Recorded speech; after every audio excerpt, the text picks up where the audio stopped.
नमस्कार, मैं हूं कुमार अनिल।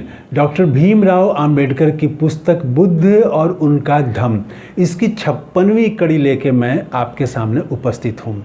आज हम बात करेंगे, बहुत सारी चीज़ें ऐसी हैं जो कि बुद्ध ने शुरू की और अब बहुत सारे लोग उसको जानते हैं और आप कहेंगे कि इसमें नया क्या है। जैसे कि आप कहें कि डिग्री होना ही महत्वपूर्ण नहीं है, आदमी को उसका गुण अच्छा होना चाहिए, स्वभाव अच्छा होना चाहिए, डिग्री बड़ा नहीं होता है। अगर ये बात हम कहें तो लोगों को लगेगा कि ये तो बात बहुत सुनी सुनाई बात है, इसमें नया क्या है। लेकिन एक समय ये नया था बिल्कुल, क्योंकि उस समय बहुत स्ट्रांग मान्यता बना दी गई थी कि राजा जो है वो अपने देश में ही सिर्फ पूजा जाता है और विद्वान पूरे दुनिया में, पूरे संसार में पूजा जाता है, सब जगह पूजा जाता है। ये जो है ये संस्कृत का श्लोक है, ये बड़ा एकदम मतलब यही मान्यता थी और वो मान्यता आज भी है हमारे यहाँ। आज भी जिसके पास ज़्यादा डिग्री है उसको बड़ा विद्वान माना जाता है, जिस डॉक्टर के पास बड़ी बड़ी डिग्रियां हैं उसको बड़ा डॉक्टर माना जाता है।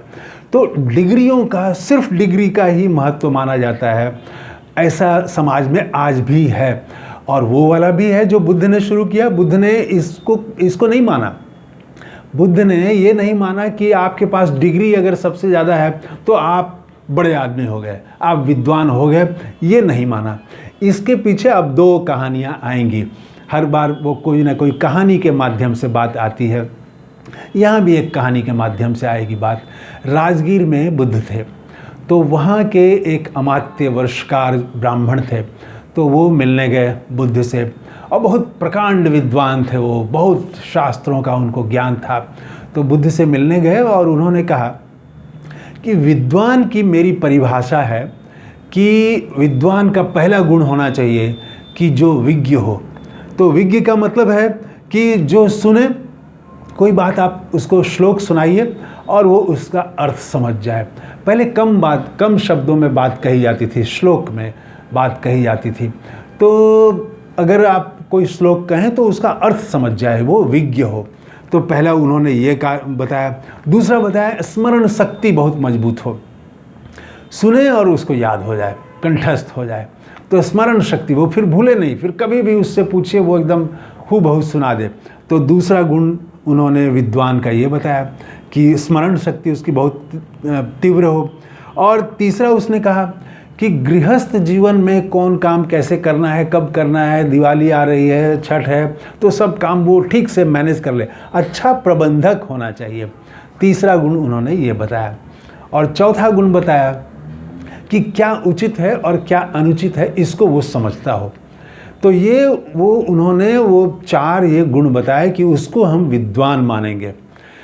तो देखिए, विद्या और प्रज्ञा, इस दोनों में फ़र्क है और बुद्ध भी फ़र्क बताते हैं और ब्राह्मणवादी व्यवस्था में भी फ़र्क बताया गया है। लेकिन दोनों के फ़र्क में भी बड़ा फ़र्क है। बुद्ध एक अलग बात बताते हैं। बुद्ध का जो है विद्या और प्रज्ञा में जो फ़र्क बताया वो बिल्कुल अलग है, ब्राह्मणों से बिल्कुल अलग है। तो ये जो ब्राह्मण थे, इन्होंने कहा कि हम विद्वान का या प्रज्ञा का, ज्ञान का ये अर्थ समझते हैं। 4 पॉइंट इन्होंने बताया जो मैंने कहा। तो उसके बाद उन्होंने जो कहा बुद्ध से कि श्रमण गौतम, अगर मैं गलत हूँ तो मेरा आप खंडन करें, और अगर आप समझते हैं कि मैं सही बोल रहा हूँ, विद्वान की परिभाषा सही है, तो आप मेरा समर्थन करें। तो बुद्ध ने न खंडन किया न समर्थन किया।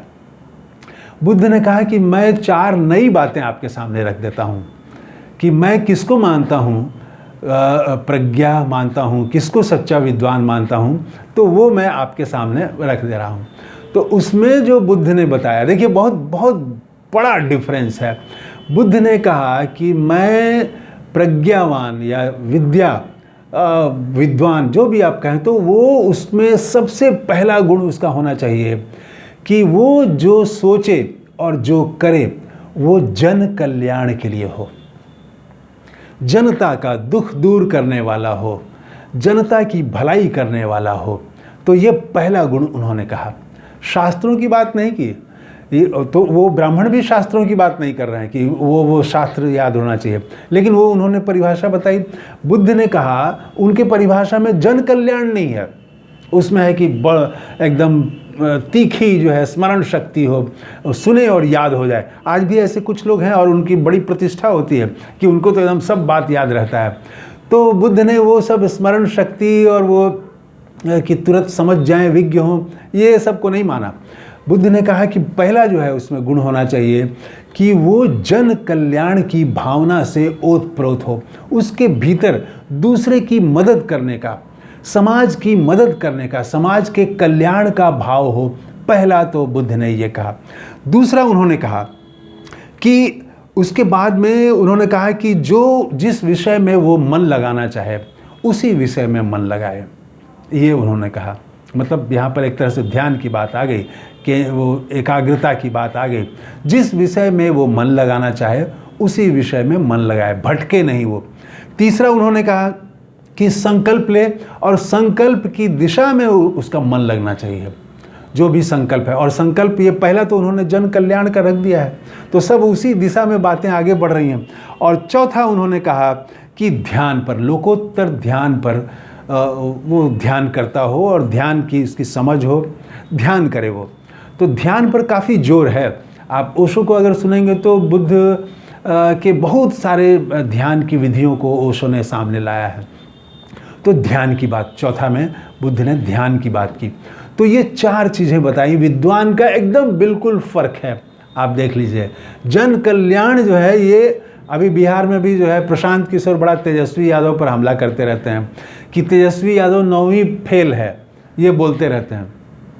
तो तेजस्वी यादव 9वीं फेल हैं ये बुद्ध के अनुसार, और वो उनके पास बहुत डिग्री है। मैंने भी कई वीडियो बनाया तो मुझे कई लोगों ने कहा कि आपको तो प्रशांत किशोर ट्यूशन भी नहीं पढ़ाएगा।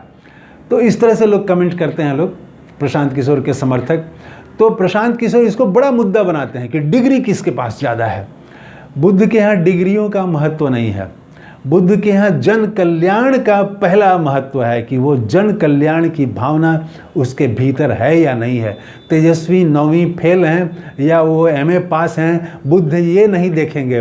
बुद्ध देखेंगे कि तेजस्वी की जो नीति है, तेजस्वी का जो वचन है, तेजस्वी का जो कार्य है, वो जन कल्याणकारी है कि नहीं। पहला वो कसौटी बुद्ध के यहाँ ये है।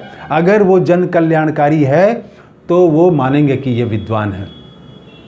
और बहुत डिग्री है किसी के पास, लेकिन वो अंग्रेजी में धड़ाधड़ बोल सकता है, कई भाषाओं का जानकार हो, शास्त्रों का एकदम याद हो, रट लिया हो। वो देखा हमने, वो जो ब्राह्मण कह रहे थे कि स्मरण शक्ति बहुत तेज हो, एकदम याद हो जाए, कंठस्थ हो जाए, मतलब बहुत सारे शास्त्र उसको याद हों।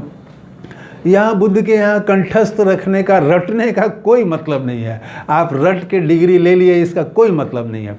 बुद्ध के यहाँ पहला मतलब है कि जन कल्याणकारी होना चाहिए, मन से, विचार से, उसके कार्य से, उसकी नीतियों से, ये दिखना चाहिए। तो एक ये बेसिक फ़र्क बुद्ध ले आते हैं। एक दूसरी कहानी भी आती है कि एक बार वो कौशाम्बी में थे बुद्ध, और वहाँ एक ब्रह्मचारी था। उसको वो वही वाला ब्रह्मचारी था जो कि शास्त्रों को याद किए हुए था, उसकी स्मरण शक्ति बहुत तेज़ थी और वो बहुत सारे शास्त्र उसके जुबान पर रहते थे। तो वो ब्रह्मचारी था और लोगों ने वो जो मान्यता थी कि विद्वान तो सर्वत्र पूजा जाता है, राजा तो सिर्फ अपने देश में पूजा जाता है, तो उसी धारणा से वो बड़ा विद्वान, प्रकांड विद्वान माना जाता था।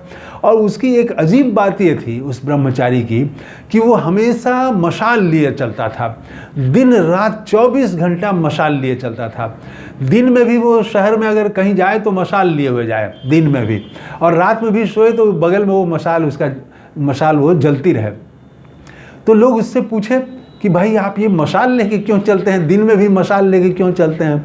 तो उसका कहना यही था कि दुनिया जो है वो कुछ नहीं जानती है, किसी के पास कोई जानकारी नहीं है, किसी को कोई शास्त्र से मतलब नहीं है, शास्त्रों को लोग पूछते नहीं हैं, जबकि शास्त्र में ही सब चीज़ है।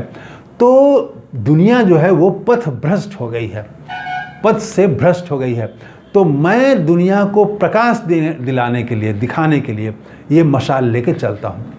तो बुद्ध भी संयोग से कौशाम्बी पहुँचे तो लोगों ने बताया कि ऐसा ऐसा एक है जो मशाल लिए चलता है, दिन रात मशाल लिए चलता है और कहता है कि पूरी दुनिया पथभ्रष्ट हो गई है और शास्त्रों का ज्ञान नहीं है किसी को। तो वो अंधकार से प्रकाश में ले जाने के लिए वो तो बुद्ध से संयोग से एक दिन मुलाकात हो गई उस ब्रह्मचारी की। तो बुद्ध ने पूछा कि भाई आप सुनते हैं कि आप दिन में भी मशाल लेके चलते हैं? तो उसने कहा कि हाँ, और फिर वही बात बताई कि पथभ्रष्ट है दुनिया, तो मैं लोगों को पथ प्रदर्शक हूँ, मैं पथ बताता हूँ, दिखाता हूँ, इसीलिए मशाल रखता हूँ। तो मैंने सारे ज्ञान प्राप्त कर लिए हैं और शास्त्र मुझे याद हैं। तो बुद्ध ने कहा कि अच्छा 4 विद्या जानते हो क्या? तो पूछा कौन कौन विद्या? तो पहला बुद्ध ने कहा कि वो 4 विद्या में पहला विद्या है शब्द विद्या, जानते हो? उसके बाद पूछा कि नक्षत्र विद्या जानते हो, राज विद्या जानते हो, युद्ध विद्या जानते हो? तो चारों विद्या तो ब्रह्मचारी जानता नहीं था, न वो राज विद्या जानता था, वो नक्षत्र विद्या, न युद्ध विद्या, वो तो कुछ अलग ही शास्त्रों को रट लिया था उसने। उसकी स्मरण शक्ति बहुत तेज थी, उसने रट लिया था, लेकिन ये चारों विद्या तो वो जानता नहीं था। तो वो जो है कहा कि नहीं, मैं तो नहीं जानता हूँ, और उसी समय उसने मशाल किनारे रख दी और बुद्ध के चरणों में गिर पड़ा। तो ज्ञान का कोई अंत नहीं है। बुद्ध यहाँ उस ब्रह्मचारी से ये बताना चाहते हैं कि ज्ञान का कोई अंत नहीं है, और असली ज्ञान जो है, असली प्रज्ञा, वो ये डिग्रियों में नहीं है, वो है आपकी शील होना, वो जो है जनता के प्रति प्रेम और कल्याण की भाव होना, वो भाव होना।